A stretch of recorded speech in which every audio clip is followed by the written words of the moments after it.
Assalamualaikum warahmatullahi wabarakatuh. Innal hamdalillah wassalatu wassalamu ala Rasulillah Muhammad bin Abdillah wa ala alihi wa sahbihi wa man wala wa la hawla wa la quwwata illa billah. Amma ba'd. Faqad qala Allah ta'ala fil Qur'anil Karim wa huwa asdaqul qailin. A'udzu billahi minasyaitonir rajim.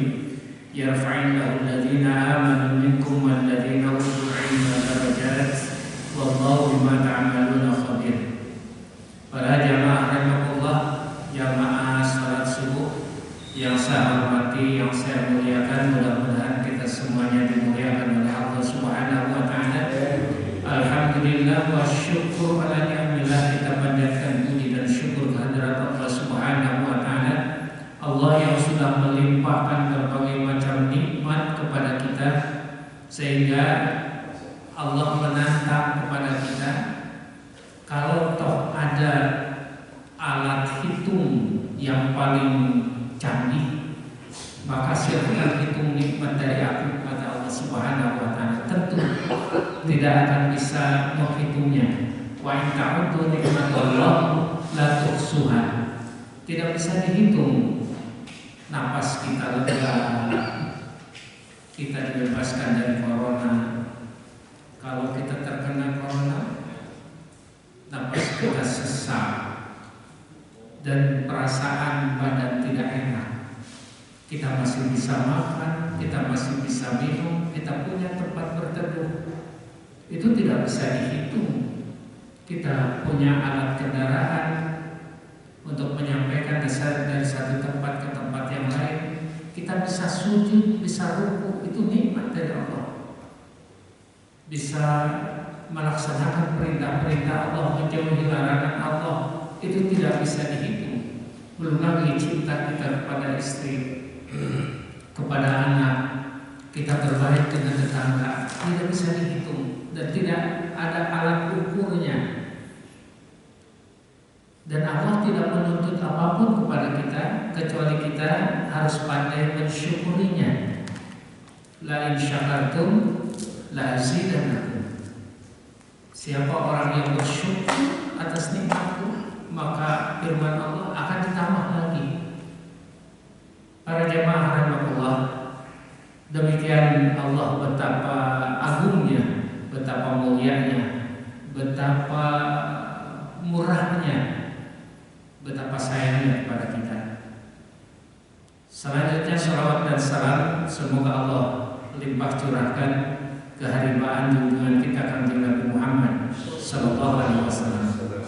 Para jemaah rahimakumullah, saya berangkat dari ayat yang 11 dari surat Al-Mujadalah, surat yang ke-58.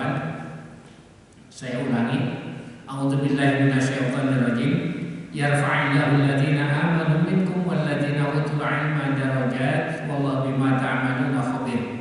Yang artinya Allah akan mengangkat orang-orang yang beriman dan orang-orang yang berilmu beberapa derajat dari orang lain. Wallahu, dan Allah bima terhadap segala sesuatu, ta'malun bima terhadap apa yang kamu lakukan, khabir maha mengetahui. Allah akan mengangkat derajat orang yang beriman, orang yang berilmu. Iman dulu, baru berilmu. Tidak ilmu dulu, baru beriman. Yarfa'illahu alladzina amanu. Allah akan mengangkat derajat orang yang beriman. Walladzina utul ilma darajat, dan orang-orang diberikan ilmu oleh Allah Subhanahu wa taala. Kalau orang yang beriman itu harus bergandengan dengan ilmu. Kalau iman tanpa ilmu rusak. Kalau ilmu tanpa iman hancur. Tidak ada yang enak. Satu juga. Iman tidak ada, ilmu rusak. Imannya rusak. Ketika orang yang beriman mendengar dari masjid, mari kita sholat, mari kita sholat, siap orang beriman itu. Sholat apa? jam berapa? Jam 10. Nah, dia siap sholat Jumat, hari Jumat jam 10. Sudah datang waktu belum? Belum. Karena dia beriman, tidak punya ilmu, jalan terus, siap. Mari kita berpuasa tanggal 11, tanggal 12, tanggal 13 bulan haji, hari tasyrik. Orang yang beriman siap. Kalau tidak dibarengi dengan ilmu, ada ilmu. Nah, kemudian apalagi kalau hanya ilmu saja, itu akan hancur. Kenapa atom diciptakan? Karena oleh orang-orang yang tidak beriman. Atom itu sudah ditemukan oleh ilmuwan Islam, tapi tidak dikembangkan. Kenapa? Direm oleh iman. Tapi kalau orang yang orang yang berilmu tidak beriman, wah itu untuk mesin-mesin penghancur massal, mereka ciptakan saja, tidak beriman. Nah, kemudian para jamaah rahimahullah, yang membedakan orang yang pandai dengan orang yang awam itu juga adalah ilmunya. Judulnya adalah ilmu yang manfaat. Nabi Adam dengan para malaikat seharusnya pintar malaikat, tapi malaikat itu diberikan ilmunya oleh Allah Subhanahu wa Ta'ala tidak seperti yang diberikan kepada manusia, sebab manusia itu diberi akal. Kalau hewan hanya diberi nafsu, kalau malaikat tidak diberi akal dan tidak diberi nafsu. Apa pekerjaannya? Apa yang diperintahkan oleh Allah Subhanahu wa Ta'ala dia lakukan. Tanpa pemikiran, tanpa nafsu, mereka itu menjalankan saja perintah-perintah Allah Subhanahu wa Ta'ala. Di dalam surat Al-Baqarah yang sudah hafal semuanya, wa'allamaha wa idh qala rabbuka lil malaikati inni ja'ilun fil ardi khalifah. Kemudian ayat yang 31-nya, wa'allama Adam al-asma'a kullaha thumma aradahum 'alal malaikati faqala anbi'uni bi asma'i haula'i in kuntum shadiqin. Takut salah. Wa'allama Adam, dan Allah memberikan ilmu, pengetahuan, pelajaran Adam kepada Nabi Adam al-asma'a, tentang nama-nama yang ada di dunia ini. Nabi Adam tahu karena diberitahu oleh Allah Subhanahu wa Ta'ala. Wa 'allama Adam al-asma'a kullaha tsumma 'aradahum 'alal malaikat. Kemudian dihadapkan kepada para malaikat. Faqala ambi'uni bi asma'. Maka Allah berfirman, ambi'uni, coba terangkan kepadaku bi asma'i, jelaskan kepadaku bi asma'i dengan nama-nama haula'i seluruhnya. In kuntum shadiqin, kalau engkau benar. Malaikat hanya menjawab, qalu subhanaka la ilma lana illa ma 'allamtana innaka antal alimul hakim. Malaikat mengatakan, qalu subhanaka, maha suci engkau, la ilma lana, saya tidak tahu apa-apa. Kata para malaikat, yang pandai adalah Nabi Adam. Ternyata Nabi Adam itu diberi akal, sayangnya diberi nafsu. Jadilah sekarang nafsu dengan akal itu suka berebut. Ketika usia muda nafsunya yang menonjol, tapi usia tua seperti kita akalnya. Kalau ada permasalahan ditabayun dulu, diklarifikasi dulu masalahnya apa. Sekarang, tapi kalau dulu masih muda, wah main hantam aja itu. Nah, kemudian para jamaah rahimahullah, apa manfaatnya ilmu yang manfaat?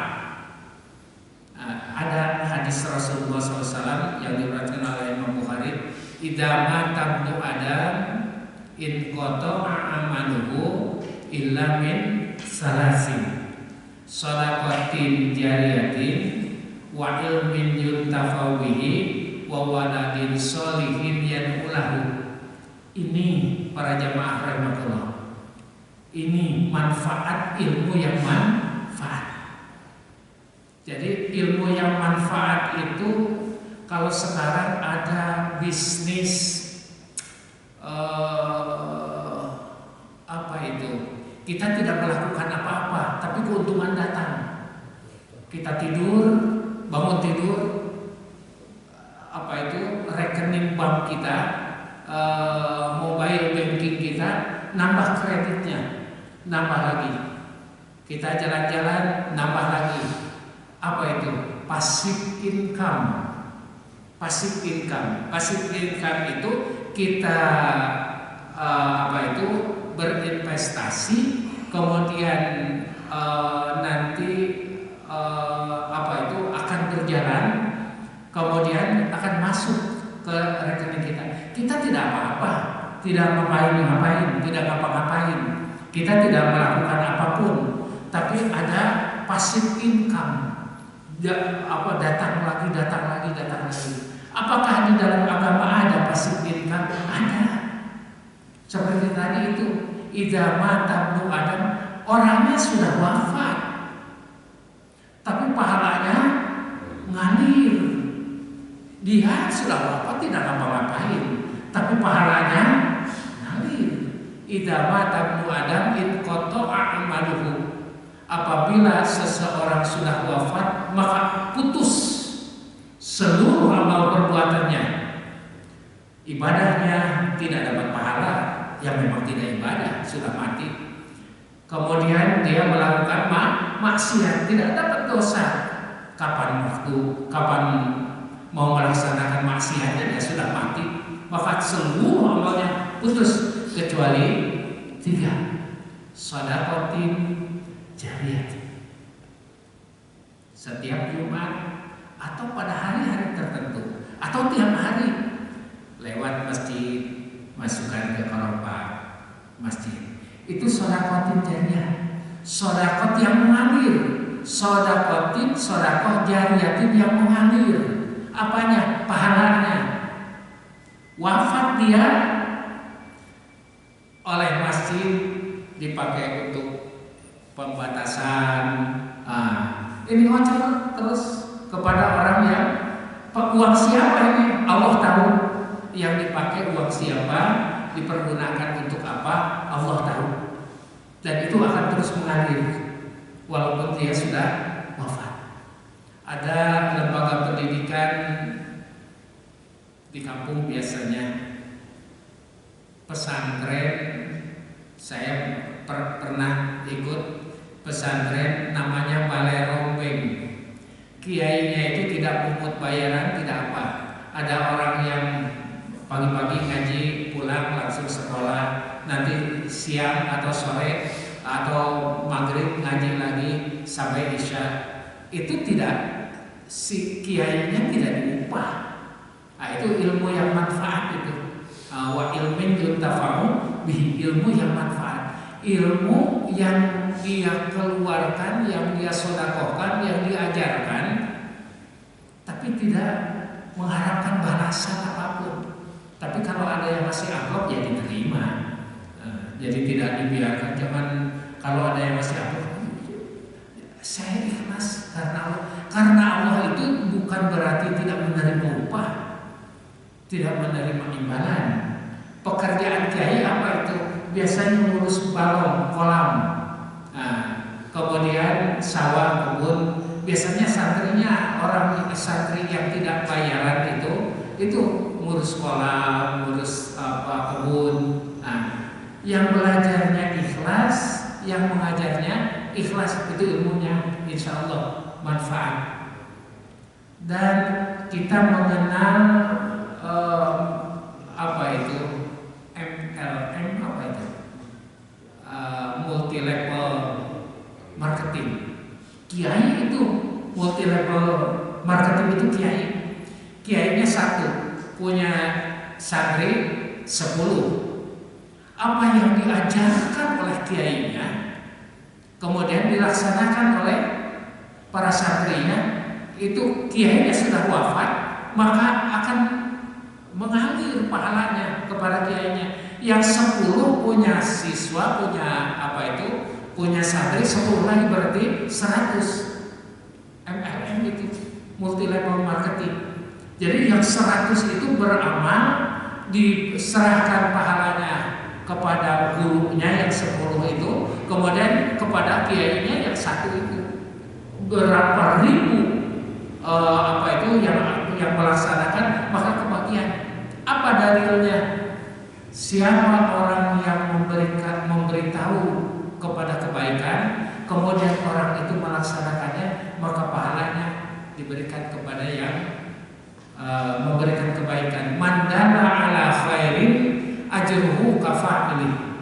Mandala, siapa orang yang memberikan petunjuk ila khairin, kepada kebaikan, mandala ala khairin ajruhu, pahalanya kafa'ili, maka orang yang memberikan pelajaran itu pahalanya seperti orang yang melaksanakan.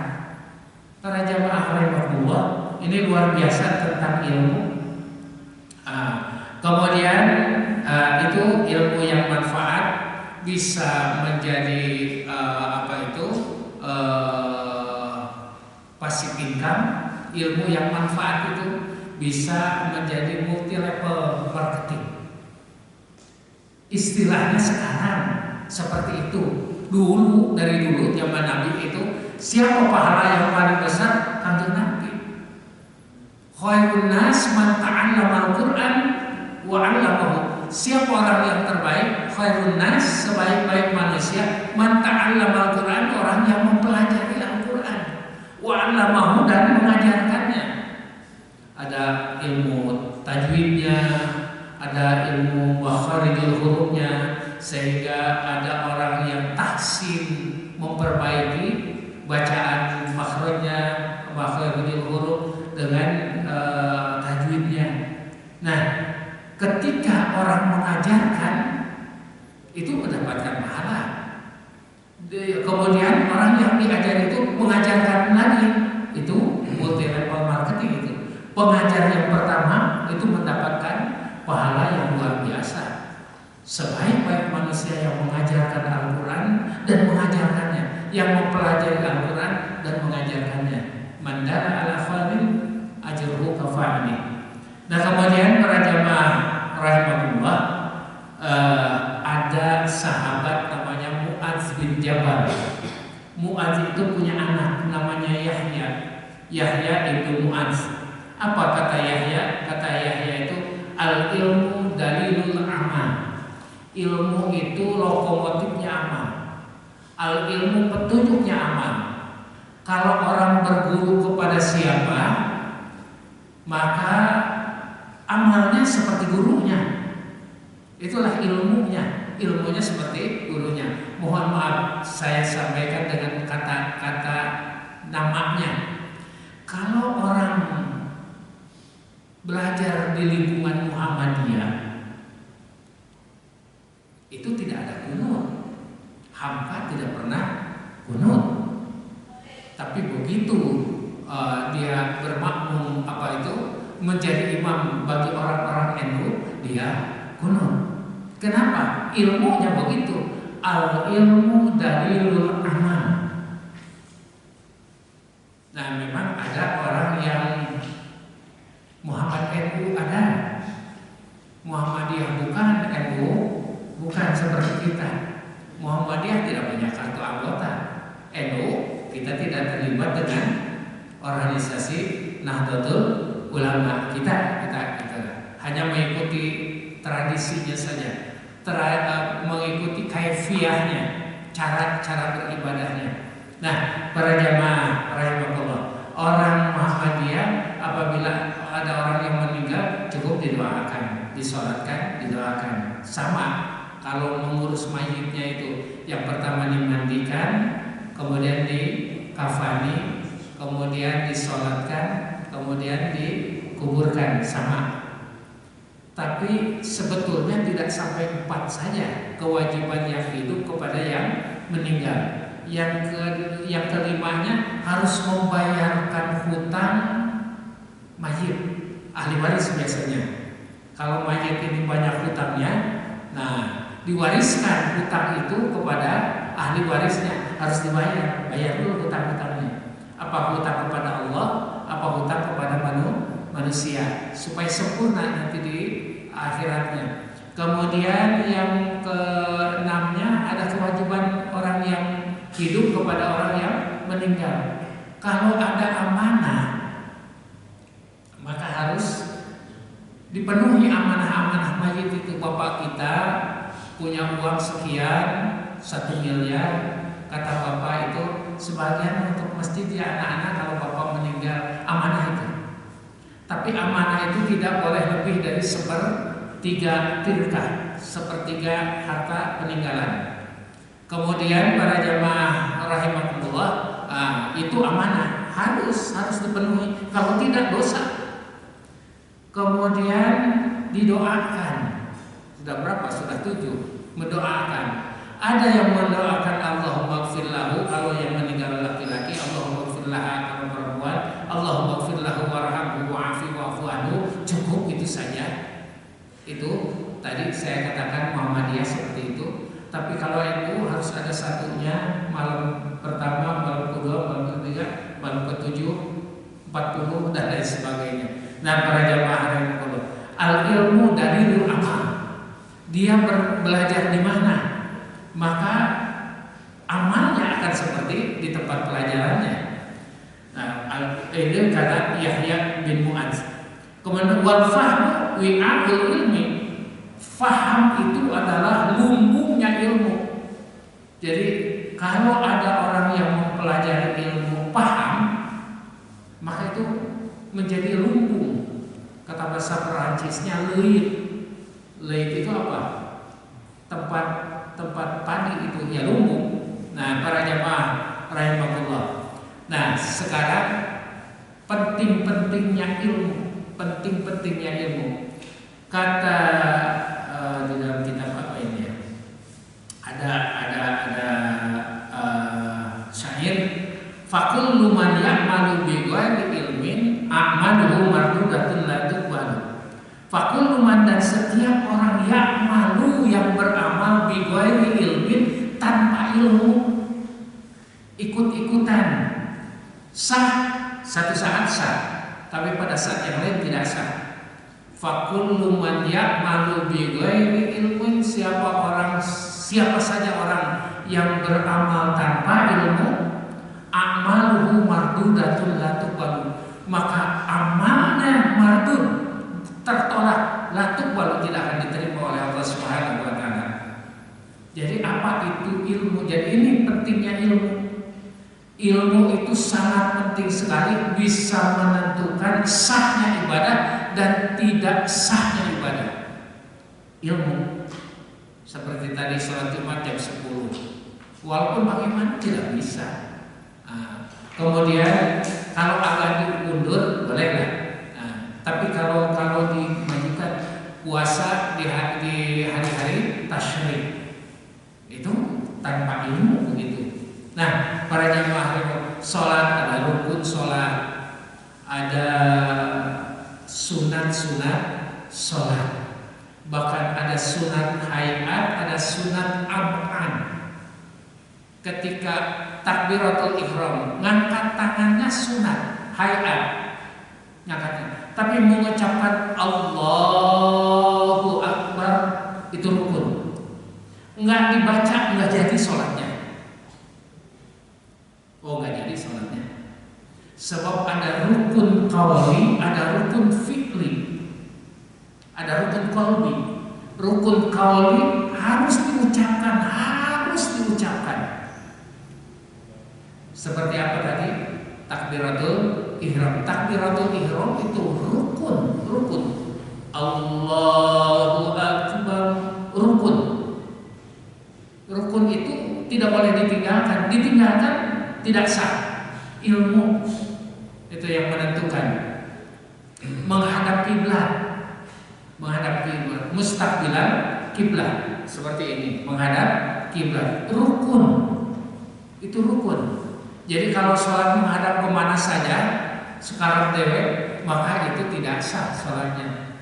Menghadap ke sana tidak sah sholatnya. Berdiri rukun, itu berdiri. Boleh sholat duduk? Boleh, kalau ada alasannya. Al-hukmu yaduru ma'ailah. Hukum itu akan berjalan berdasarkan ilah. Sebab saya nggak bisa ini setruk, tapi sholat wajib di kursi. Boleh tidak berdiri tegak, boleh dalam kondisi sakit. Bahkan kata Rasulullah, kalau tidak bisa berdiri ya sambil duduk. Kalau tidak sambil duduk, karena wajib-wajibnya sholat ini, sholat fardu, maka boleh berbaring. Nggak bisa menggerakkan dengan isyarat, dengan apa saja, hanya kedipan Allahu Akbar, ngedip saja. Nah, kemudian nanti rukunya, sujudnya dengan kedipan sah. Tapi kalau segar bugar, kemudian sholatnya sambil tiduran, lagi ngapain bang? Lagi sholat ini, kok tiduran? Nyantai aja lah sholatnya, nggak bisa santai-santai kalau sholat. Nah, kemudian para jamaah rahimahullah, itu ruku ilmu dengan ilmu. Ruku itu yang menjadi rukun, rukunya. Adapun bacaannya sunnah. Subhana rabbiyal azim, subhanallah azim wa bihamdi, subhanallah azim wa bihamdi. Itu sunnah, enggak baca, enggak apa-apa, enggak apa-apa. Nah, kemudian sujudnya ada 7 anggota sujud. 2 telapak tangan, 2 dengkul, 2 telapak jari kaki, 6, 1 muka. Nah, tidak boleh diangkat. Wah, ini takut virus corona ini agak diangkat. Oh, nggak boleh. Harus dikenakan muka ke tempat sujud. Itu ilmu. Kalau sholat tidak dengan ilmunya, maka tidak sah. Mardudatun la tuqbalu, ditolak. Ketika dia nikah, harus dengan ilmu. Nikah itu ada rukun nikah, ada ada mertua yang menikahkan wali, kemudian ada 2 orang saksi, ada pengantin laki-lakinya, ada pengantin perempuannya, ada ijab qabul. Kalau itu pemberian mahar, itu bukan rukun. Mahar itu di luar kewajiban calon suami kepada calon istri. Sudah sudah ijab qabul. Nah, dalam ijab qabul juga, saya nikahkan anak saya yang bernama Anu kepada engkau, sebutkan namanya, dengan mahar seperangkat alat sholat dan sebuah kendaraan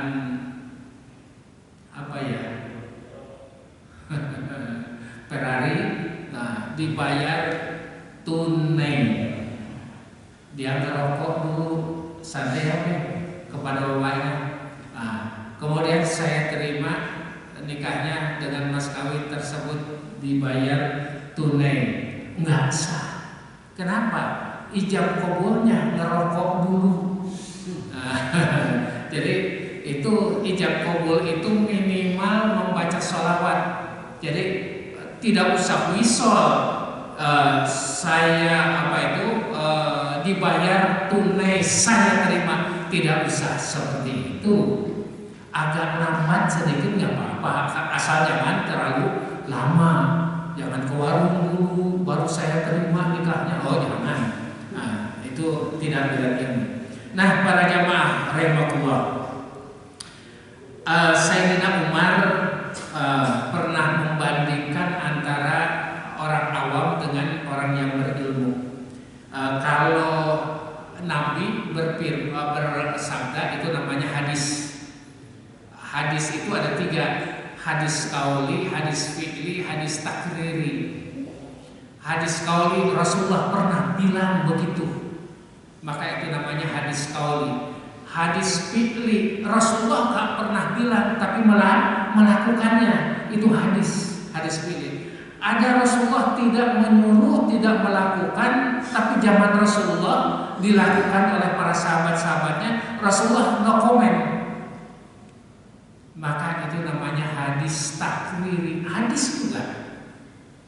Ketika Rasulullah hijrah dari Mekah ke Madinah, maka disambut dengan nyanyian Tola'al badru alaina. Maka menyanyi boleh dalam rangka mengagungkan Rasulullah Shallallahu Alaihi Wasallam. Rasulullah tidak menyanyi. Rasulullah bukan biduan, bukan penyanyi. Rasulullah tidak melakukan menyanyi, tetapi mendengar nyanyian yang seperti Rasulullah tidak komentar apa-apa, artinya boleh. Bahkan katanya itu dengan rebana yang besar, terbang katanya itu. Maka itu dibolehkan, sebab takrir. Kalau sahabat bukan hadis, tapi asar. Seperti Sayyidina Umar bin Khattab ketika Ramadan, Rasulullah sudah wafat, Abu Bakar sudah wafat ya. Kemudian banyak orang di masjid. Kemudian kata Umar bin Khattab, mendingan sekarang sholat bareng. Asalnya sholat tarawih itu berpisah-pisah. Ini sholat, ini sedang baca Quran, ini sedang apa. Kemudian digabungkan. Kata Sayyidina Umar, yuk kita sholat. Kata Sayyidina Utsman, ini bid'ah ya Umar. Ini bid'ah. Tidak ada contoh dari Rasul. Kata Sayyidina Umar, nikmatu bid'ah hadihi. Bid'ah yang terbaik itu ini. Nah, jadi itu kita kalau sholat tarawih berjamaah, apalagi 20 rakaat, itu mengikuti asar sahabat Sayyidina Umar bin Khattab. Apakah ada jaminan dari Rasulullah SAW? Ada. Apa jaminannya? Alaikum bisunnati wa sunnati khulafa'ir rasyidin min ba'di. Kata Rasulullah, alaikum bisunnati, pelihara, terima, jalankan sunnahku. Alaikum bisunnati, jalankan sunnah-sunnahku. Apa yang aku ceritakan, apa yang aku lakukan, apa yang aku biarkan pada zaman aku, ikuti, jalankan. Alaikum bisunnati wa sunnati khulafa'ir rasyidin min ba'di, dan sunnahnya khulafa'ur rasyidin. Jaminan dari Rasul itu, ikuti aku, ikuti khulafa'ur rasyidin. Insya Allah namanya khulafa'ur rasyidin, khalifah yang diberikan petunjuk oleh Allah Subhanahu wa ta'ala. Silakan dijalankan. Nah, banyak yang dijalankan oleh Umar bin Khattab, tidak dicontohkan oleh Rasulullah Sallallahu Alaihi Wasallam. Bahkan Utsman bin Affan, Quran asalnya tercecer, orang menghafal, ada yang menulis di atas kulit binatang, ada yang di pelepah kurma dan lain sebagainya. Kemudian kata Sayyidina Utsman, dikumpulkan. Sekarang kita susun yuk Al-Quran itu, siapa nih ahli-ahli Al-Qurannya? Nah, kemudian siapa yang mendengar Rasulullah surat apa dulu? Semuanya sepakat Fatihah. Semuanya sepakat di awal yang ayat surat yang keduanya Al-Baqarah. Apa-apa saja sih ayat surat Al-Baqarah? Sebab tidak tersusun rapi. Rasulullah pernah menyatakan surat Baqarah itu ini. Itu namanya tauqifi. Susunan Al-Quran yang tercecer kemudian dikumpulkan, namanya ada tauqifi. Tauqifi ini urutan Al-Quran yang benar itu ini. Maka sekarang Quran yang ada namanya Mushaf Utsmani. Nah, para jamaah rahimahullah, dan itu diterima. Pada waktu itu juga masih ada Sayyidina Ali, masih ada sahabat-sahabat mulia yang lainnya diterima. Maka jadilah Al-Quran yang sekarang kita baca. Kata Sayyidina Umar, asarnya dalam asar Sayyidina Umar, mautu alfi abidin qaimin bil laili shaimin bin nahar. Kalau ada 1000 hamba, 1000 orang awam yang wafat padahal dia itu qaimin bil laili, suka sholat malam, artinya bukan hamba sembarangan, tapi bukan ulama seperti kita lah, malamnya sholat, shaimin bin nahar, dan setiap siangnya dia berpuasa, berarti ahli ibadah. Malamnya dia bangun tahajud, dia sholat istikharah, dia sholat hajat, dia sholat tasbih, berbagai macam sholat, dan diakhiri dengan sholat witir. Siang harinya kalau waktu-waktunya puasa, hari Senin, hari Kamis, tanggal 13, 14, 15 di bulan Hijriah, maka dia berpuasa. Nah, 1000 orang, seorang hamba yang ahli ibadah, ahwanu itu rendah. Ahwanu itu tidak masuk hitungan. Ahwanu min mawatin alimin, daripada wafatnya seorang ulama. Jadi bandingannya satu, kata Sayyidina Umar, 1000. 1000 orang awam wafat tidak apa-apa, tapi seorang alim wafat itu melebihi dari 1000 orang awam yang wafat. Kenapa? Mautin alimin wahidin ya'lamu ma halallahu, dia tahu apa yang dihalalkan oleh Allah, wa ma haramahu, dan apa yang diharamkan oleh Allah. Alim itu tahu. Wa illam yazid ala faraid, dan tidak pernah menambah fardu, tidak pernah menambah fardu, tidak pernah mengurangi fardu. Dia sirajul azmanati, menjadi cahaya pada zamannya. Fakul alimin, dan setiap alim, misbahu zamani, menjadi pelita, penerang zamani pada zamannya. Yastadi'u bihi ahlu zamani, dan diikuti oleh para murid-muridnya.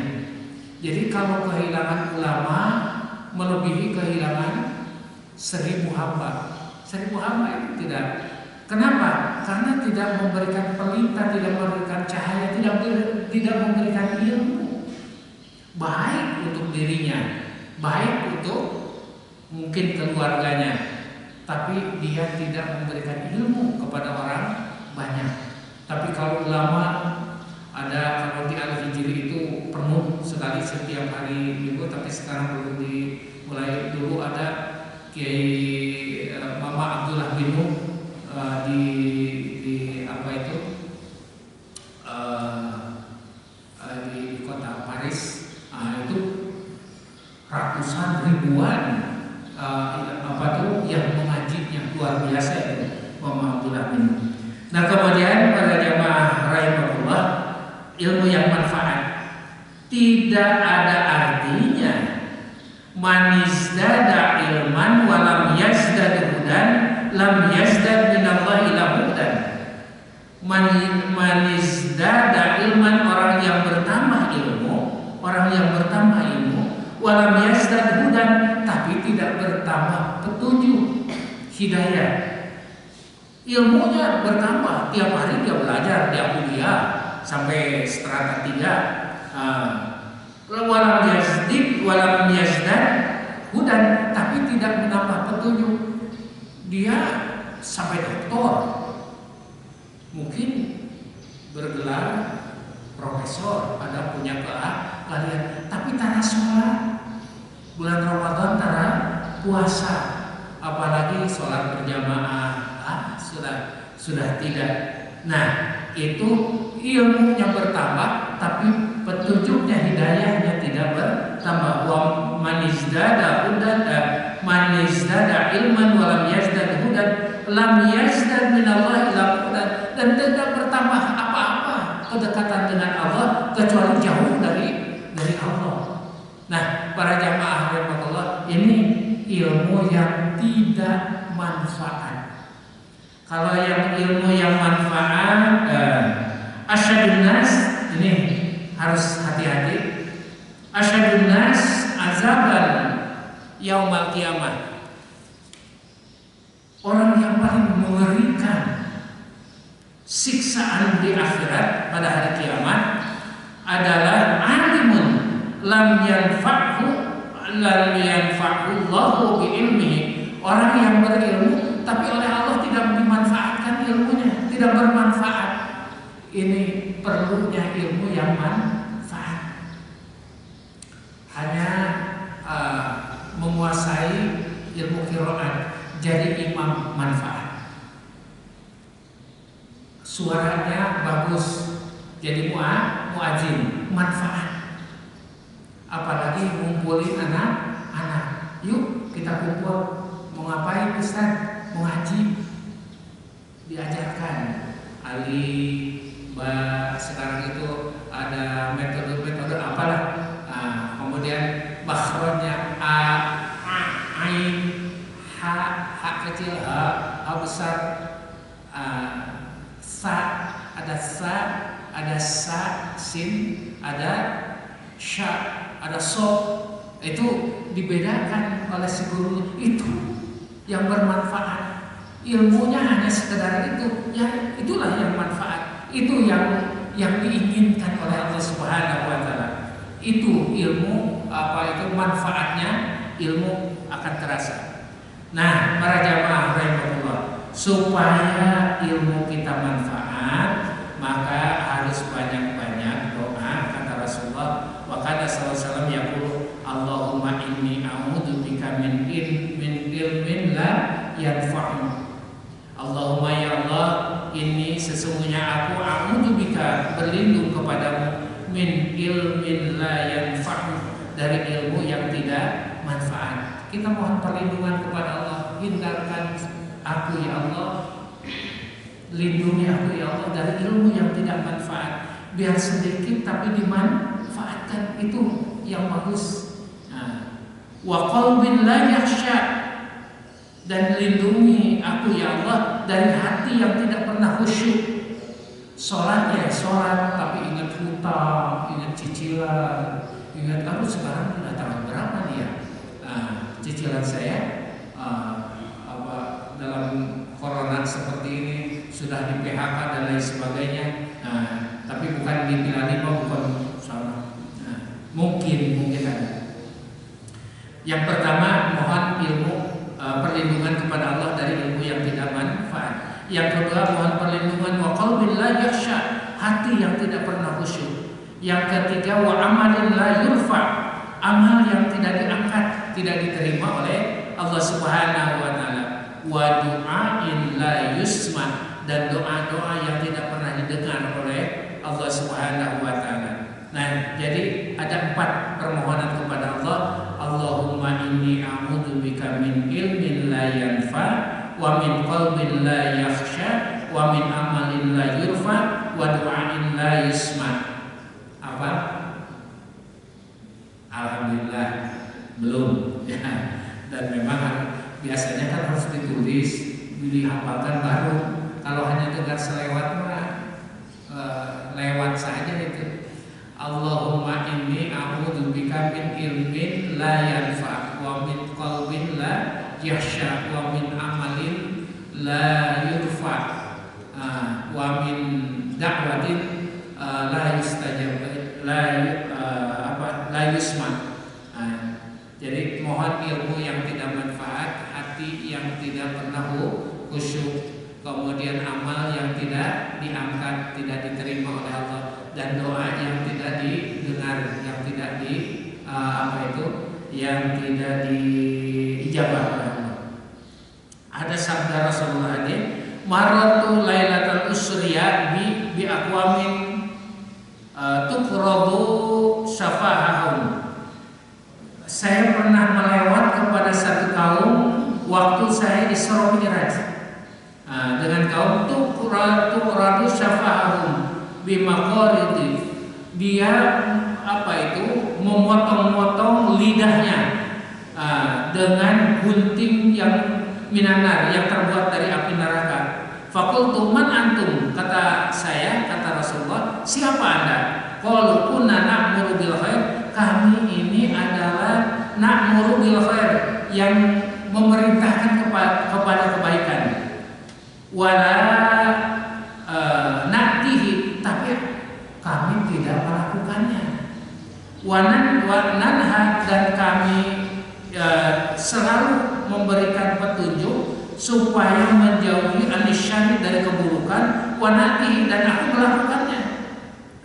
Fa'iyaka ya miskin, maka jadilah aku menjadi orang yang miskin dari pahala. Nah, para jamaah rahimahullah, Rasulullah pernah lewat di satu peristiwa di neraka. Ada orang yang sedang menggunting-gunting lidahnya dengan gunting terbuat dari api neraka. Kata Rasulullah, kenapa ini orang? Kenapa kalian seperti ini? Kata orang itu, ya Rasulullah, saya suka menyuruh kepada kebaikan. Kalau menyuruh, pintar nyuruhnya, harus ini, harus ini, harus, wah itu luar biasa. Tapi tidak pernah melakukan. Jadi tolong orang lain, kata seorang menteri yang gajinya sekian, kata seorang kepala negara yang gajinya sekian, tolong, dia sendiri tidak pernah menolong. Itu aja anggaran negara. Nah, ini untuk untuk PRT dan lain sebagainya. Nah, seharusnya uang dia sendiri habiskan untuk menolong rakyatnya. Jangan, ayo tolong ya, tolong. Bantu mereka. Nyuruh kepada orang lain, dirinya tidak pernah melakukannya.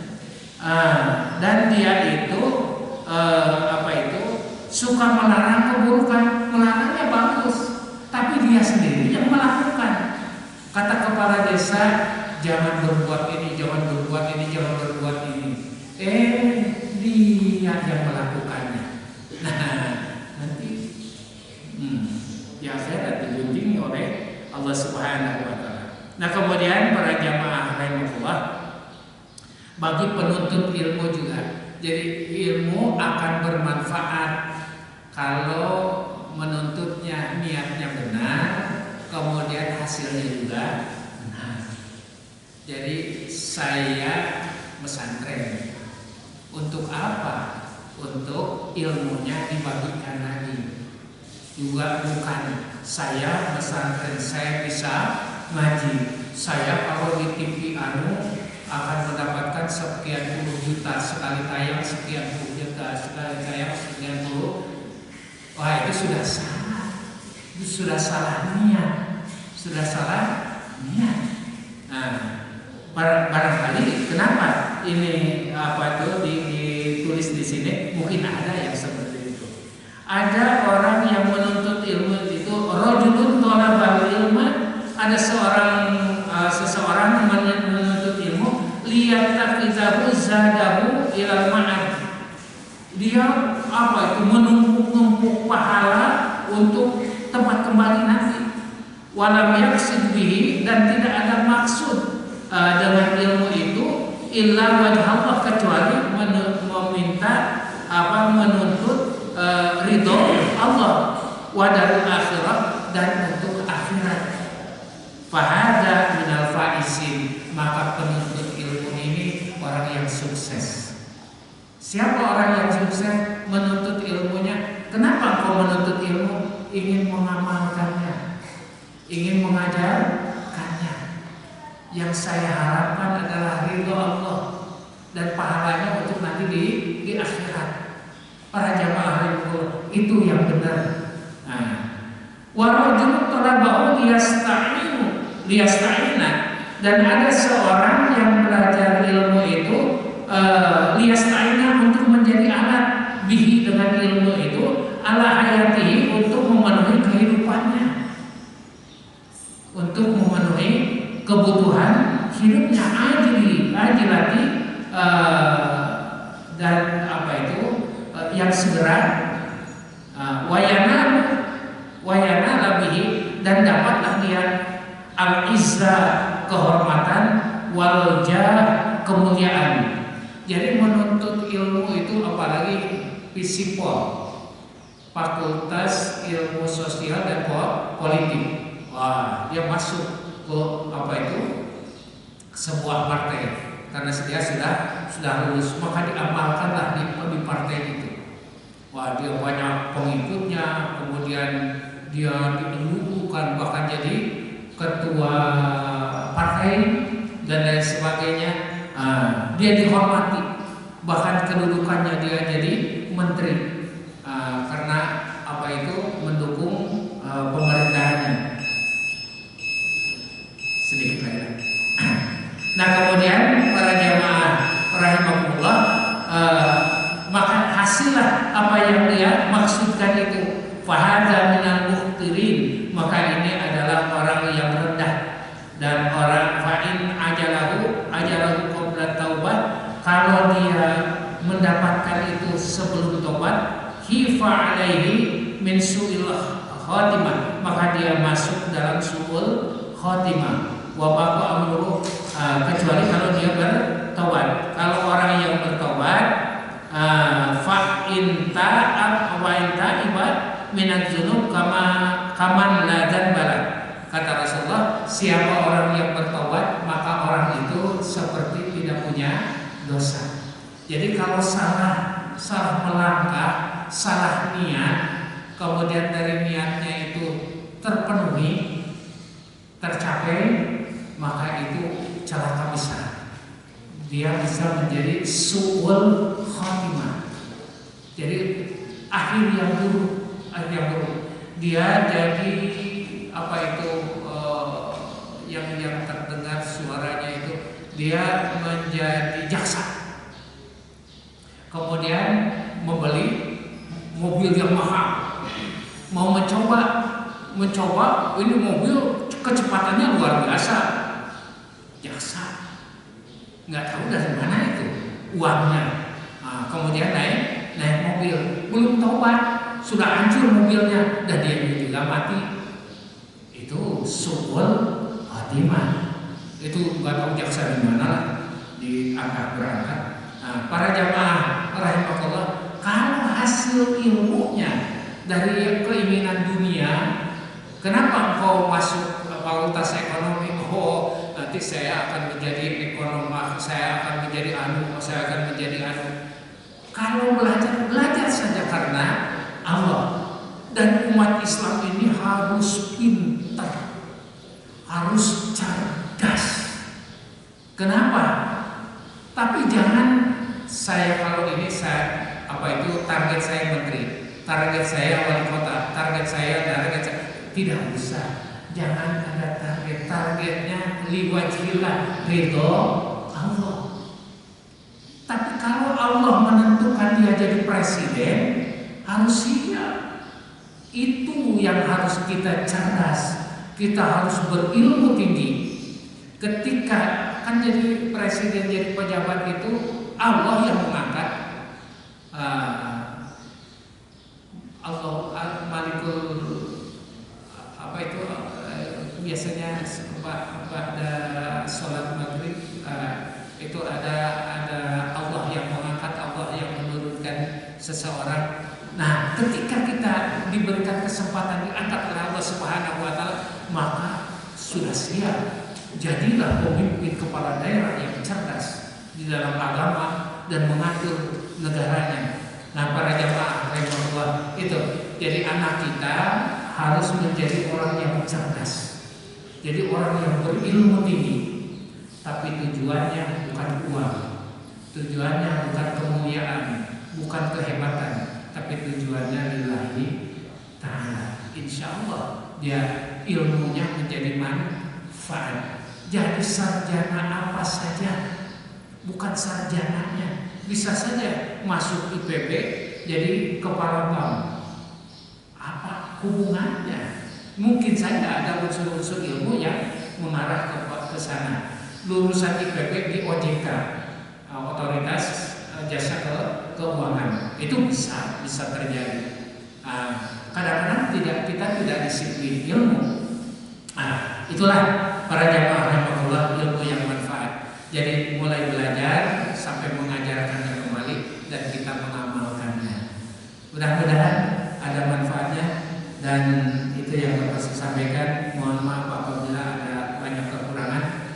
terima kasih atas perhatiannya, dan marilah kita akhiri dengan kafaratul majelis. Bismillahirrahmanirrahim. Subhanallahumma wa bihamdika asyhadu an la ilaha illa anta astaghfiruka wa atubu